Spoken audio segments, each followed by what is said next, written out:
প্রশ্ন আসছে গায়েবানা জানাজা জায়েজ না না জায়েজ। এইটা নিয়ে সারা দেশে একটা তুফান চলতেছে।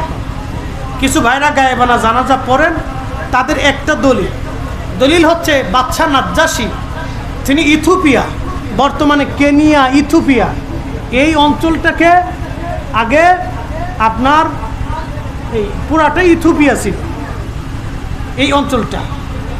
এই অঞ্চলের বাদশা ছিলেন বাদশাহ নাজ্জাশী। তিনি রসুল করিমের দাওয়াত পেয়ে তিনি কালেমা পড়েছিলেন। তিনি একা, ওই আফ্রিকার তখনকার মুসলমান, তিনি একা মুসলমান। উনি ইন্তেকাল হলেন, আরবে জানার কথা না, কিন্তু রসুল্লাহর দরবারে খবর আসছে আল্লাহর কাছ থেকে, হুজুর বাদশাহ নাজ্জাশী ইথিওপিয়া, সে আপনার দিনই ভাই, কালেমা পড়ে আপনার প্রতি ঈমান আনছে, আল্লাহর তাওহীদ রুবুবিয়তের উপর ঈমান আনছে, সে ইন্তেকাল করছে। তার জানাজা পড়ার মতো কোনো লোক ইথিওপিয়ায় নাই। গায়েবানা জানাজা বুঝে যাবে, ইথিওপিয়া তার জানাজার নামাজ পড়ানোর মতো কেউ নাই।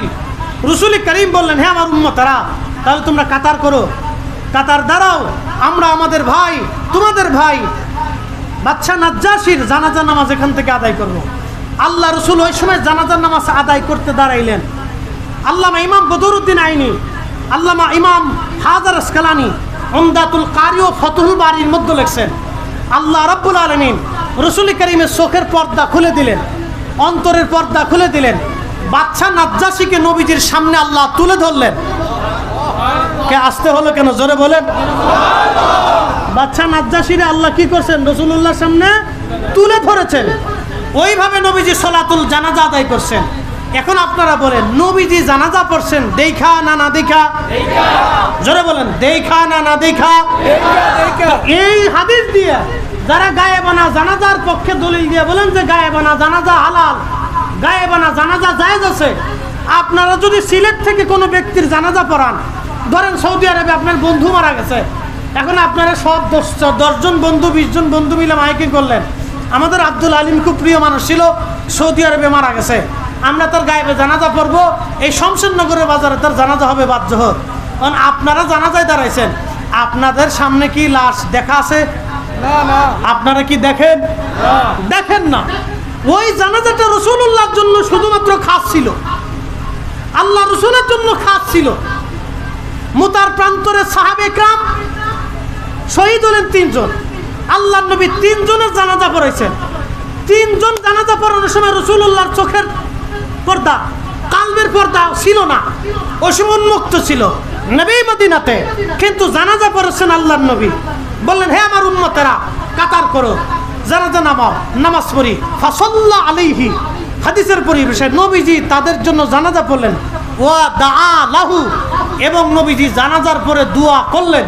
ওয়া ইস্তাগফিরু লিআখিকুম, এবং নবীজি হুকুম দিলেন, আমার উম্মতেরা তোমরা মুতার প্রান্তরে যারা শহীদ হয়েছে তোমরা তাদের ইস্তেগফার করো, মাগফিরাতের জন্য ক্ষমা চাইতে থাকো, দোয়া করতে থাকো। কারণ আমরা তো অনেকে দোয়া মানি না, এ কথা কন না কে? দোয়া মানি না, কিন্তু গায়েবানা জানাজার লাগে পাগল হয়ে গেছি। কে এত পাগল হয়েছেন কে? খুলাফায়ে রাশিদিন গায়েবানা জানাজা পড়ে নাই। রসুল কারিমের জীবনে কোনোদিন রসুলুল্লাহর কোনো আর বাকি সাহাবি, এই 2, 3, 4 সাহাবি ছাড়া আর কারো গায়েবানা জানাজা নবী পড়লেন না। আবু বকর মারা গেল, সাহাবিরা পড়লেন না। নবী যেই দিন ইন্তেকাল করলেন সেই দিন মক্কায় 3 দিন পর্যন্ত আল্লাহর নবীর জানাজা হয় নাই। 3 দিন পরে জানাজা হয়েছে, দাফন কাফন হয়েছে। 3 দিন পর্যন্ত উম্মতের শুধু দোয়া করছে, নবীজির জামাতের সাথে কোনো জানাজা হয় নাই। নবীর জানাজার ইমামতি কেউ করতে পারে নাই, সবাই যার যার মতো দোয়া করে জমাতবদ্ধভাবে দোয়া করে চলে গেছে, ব্যক্তিগতভাবে দোয়া করে চলে গেছে। আল্লাহর নবীর জানাজা মক্কাতুল মুকাররমে গায়েবানা জানাজা হলো না। আমি গায়েবানা জানাজা পড়তে যাব কেন? খুলাফায়ে রাশিদিন করলো না, তাবিন করলো না, তাবিন করলো না, আইম্মায়ে মুজতাহিদিন করলো না, আমরা করতে যাব কেন? অতএব যে কাজ রাসূলুল্লাহ করতে অনুৎসাহিত করেছেন, নবী করা এরপরে হুকুম দেন নাই, এটা রসুলের জন্য খাস ছিল, এটা নবীর হাদিস কিন্তু সুন্নত না। সুন্নত আর হাদিসের তফাৎ বুঝে যাবেন। গায়েবানা জানাজা রসুলের হাদিস, এটা আমরা স্বীকার করব, রসুলুল্লাহ করেছেন, কিন্তু এটা সুন্নাহ না, এটা সুন্নত না। রাসূলুল্লাহ এটা পরবর্তী পর্যায়ে করার অনুমতি দেন নাই, সাহাবায়ে کرام করেন নাই। যদি গায়েবা জানাজা গায়েবানা জানাজা থাকতো তাহলে হযরত আবু বকর, ওমর, উসমান, আলী 4 খলিফা ইসলামের একবারে নির্ভেজাল নিষ্কলঙ্ক ছিল। কি কথা কন ঠিক কিনা? যাদের গায়ে কোনো কলঙ্ক ছিল না। এবং মাযহাবে ফিকহ হানাফি মাযহাবের আমাদের ইমামুল আযম আবু হানিফা, যিনি 4 জন রাসূলের সাহাবীর ছাত্র, একসাথে বলা যাবে মারহাবা। তিনি হযরত ইমাম ইব্রাহিম নখীর ছাত্র।